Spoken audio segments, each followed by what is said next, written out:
Assalamualaikum warahmatullahi wabarakatuh. Hai teman-teman, perkenalkan nama saya Zulaili Syahrani dari kelas PMM 2 Fakultas Ilmu Tarbiyah dan Keguruan. Nah, di sini saya akan menjelaskan tentang pengantar algoritma. Jadi sebelumnya, apakah teman-teman tahu apa itu algoritma? Oke. Baik, kita lanjutkan apa itu algoritma. Nah, pengertian algoritma adalah urutan atau langkah-langkah untuk menyelesaikan masalah program komputer. Nah, jadi masalahnya itu diambil dari masalah manusia dan diselesaikan dengan menggunakan program pemrograman komputer, atau sering dikatakan atau disebutkan dengan membuat sebuah aplikasi yang nantinya akan menyelesaikan masalah manusia. Nah, jadi gitu. Nah, selanjutnya kita akan mempelajari ciri-ciri algoritma. Jadi, ciri-ciri algoritma yang baik itu adalah yang pertama, algoritma memiliki logika perhitungan atau metode yang tepat dalam menyelesaikan masalah, gitu. Nah, yang kedua, menghasilkan output yang tepat dan benar dalam waktu yang singkat. Yang ketiga, algoritma ditulis dengan bahasa standar secara sistematis dan rapi sehingga tidak menimbulkan arti ganda atau disebut juga dengan ambigu gitu. Nah, yang keempat, algoritma ditulis dengan format yang mudah dipahami dan mudah diimplementasikan ke dalam bahasa pemrograman gitu. Yang kelima, semua operasi yang dibutuhkan terdefinisi dengan jelas gitu. Jadi harus jelas ya, teman-teman. Nah, yang terakhir, semua proses dalam algoritma harus berakhir setelah sejumlah langkah-langkah dilakukan. Jadi kalau langkah-langkahnya semua sudah dilakukan, sudah harus berakhir gitu. Oke, selanjutnya kita akan membahas tentang analogi dari algoritma. Nah, yang pertama itu ada masalah. Jadi sebelum kita membuat algoritma, pastinya itu diawali dengan adanya sebuah masalah gitu. Nah, kemudian algoritma. Setelah adanya masalah, dibuatlah sebuah algoritma. Jadi kalau misalnya, jangan membuat algoritma kalau tidak ada masalah gitu. Nah, yang ketiga itu program komputer. Dari apa yang telah dijabarkan sebelumnya, kemudian kita transformasikan ke dalam program komputer. Jadi masalah yang sudah kita analisis itu, kita bisa transformasikan ke dalam program komputer gitu.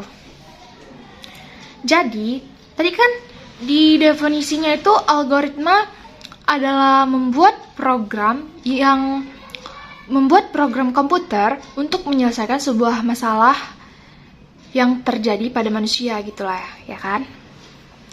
Jadi kalau implementasinya bukan program komputer, berarti dia itu bukan program algoritma gitu. Kemudian jadilah sebuah solusi, itu yang keempat. Nah, jadi bisa dikatakan algoritma itu adalah sebuah solusi dari masalah yang diimplementasikan di program komputer tersebut gitu.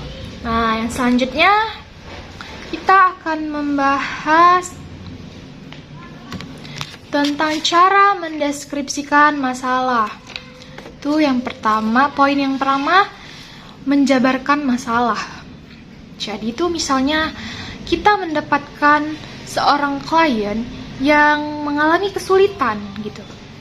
Mengalami kesulitan di sebuah perusahaannya gitu. Itu kita bisa memberikan pertanyaan kepadanya dengan satu-satu pertanyaan, masalahnya di mana dan kita harus bagaimana dan seterusnya, seperti itu. Nah, yang kedua itu merinci masalah untuk menyelesaikan masalah. Nah, dari pertanyaan yang kita tanyakan sebelumnya, kita baca-baca lagi. Jadi, hal apa yang harus kita lakukan? Seperti itu. Nah, yang ketiga itu membuat sarana interaksi manusia komputer gitu ya. Balik lagi ke tadi kan, karena kita membuat sebuah program komputer itu untuk digunakan manusia, jadi percuma saja kalau misalnya manusia itu tidak bisa menjalankan program komputer tersebut. Nah, alangkah baiknya ketika kita membuat program komputer yang akan berinteraksi pada manusia, usahakan programnya itu interaktif begitu. Jadi mudah diinteraksi oleh manusianya gitu. Nah, selanjutnya kita akan membahas tentang bagaimana cara mentransformasikan masalah ke program komputer. Nah, yang pertama tuh ada bentuk urutan masalah nih. Jadi tuh yang harus kita lakukan gimana ya? Kita tuh harus bagaimana dan programnya itu mau dibuat seperti apa gitu langkahnya. Nah, yang kedua itu tentukan bahasa pemrograman ya. Ini tergantung sih. Misalnya kliennya itu mau minta apa misalnya? Ya misalnya dia mau minta pemrograman yang berbasis web. Nah, jadi kita tuh bisa menggunakan bahasa pemrograman gitu. Kan banyak tuh bahasa-bahasa pemrograman. Nah, yang ketiga itu ada konsep mesin komputer. Nah, di sini komputernya ini pahamnya ketika kita menuliskan kode seperti apa, dan kodenya itu harus berurutan gitu. Berurutan dibaca dari atas ke bawah dan dari kiri ke kanan. Nah, selanjutnya kita akan membahas tentang notasi algoritma. Nah, yang pertama itu gini. Jadi untuk mengimplementasikan notasi algoritma ini, kita biasanya menggunakan cara yang pertama itu untaian kalimat. Nah, yang kedua itu flowchart, yang ketiga itu pseudocode. Nah, ini balik lagi sih, tergantung dengan kliennya kita itu, dia orangnya programmer atau gimana gitu. Nah, jadi di antara tiga yang disebutkan tadi, kita bisa pilih salah satunya, tergantung yang dipahami oleh si klien gitu. Nah, yang berikutnya ini ada kesimpulan. Kesimpulan yang pertama dari apa yang sudah kita bahas dari tadi tuh ya. Yang pertama itu penyusunan aspek proses logika dari suatu pemecahan masalah tanpa melihat karakteristik bahasa pemrograman yang akan digunakan. Nah, jadi kalau kita menanyakan sebuah masalah tadi, kita jangan dulu memikirkan apa bahasa pemrograman yang akan digunakan. Nah, itu jangan dulu, karena kita lebih fokusnya tuh menanyakan masalah apa yang dihadapi oleh klien dan kita akan menerapkannya ke dalam algoritma dulu gitu. Nah, yang kedua itu ada urutan notasi logika yang merupakan hasil analisis dari rancangan sistematik dari strategi pemecahan masalah untuk menggambarkan urutan langkah kerja yang jika dikerjakan akan membawa ke tujuan gitu ya.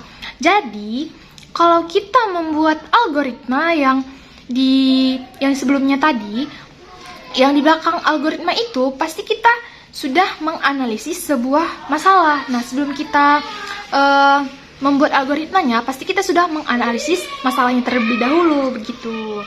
Nah, yang ketiga itu ada urutan logika langkah kerja untuk menyelesaikan suatu masalah.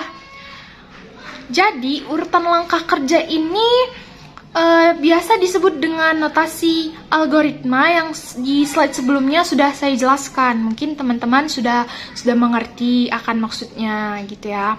Nah, baik. Mungkin sampai sini saja yang dapat saya sampaikan. Kurang lebihnya saya mohon maaf. Semoga apa yang saya sampaikan ini bermanfaat untuk kita semua. Dan saya sudahi ini dengan billahi taufiq wal hidayah. Assalamualaikum warahmatullahi wabarakatuh. Terima kasih teman-teman.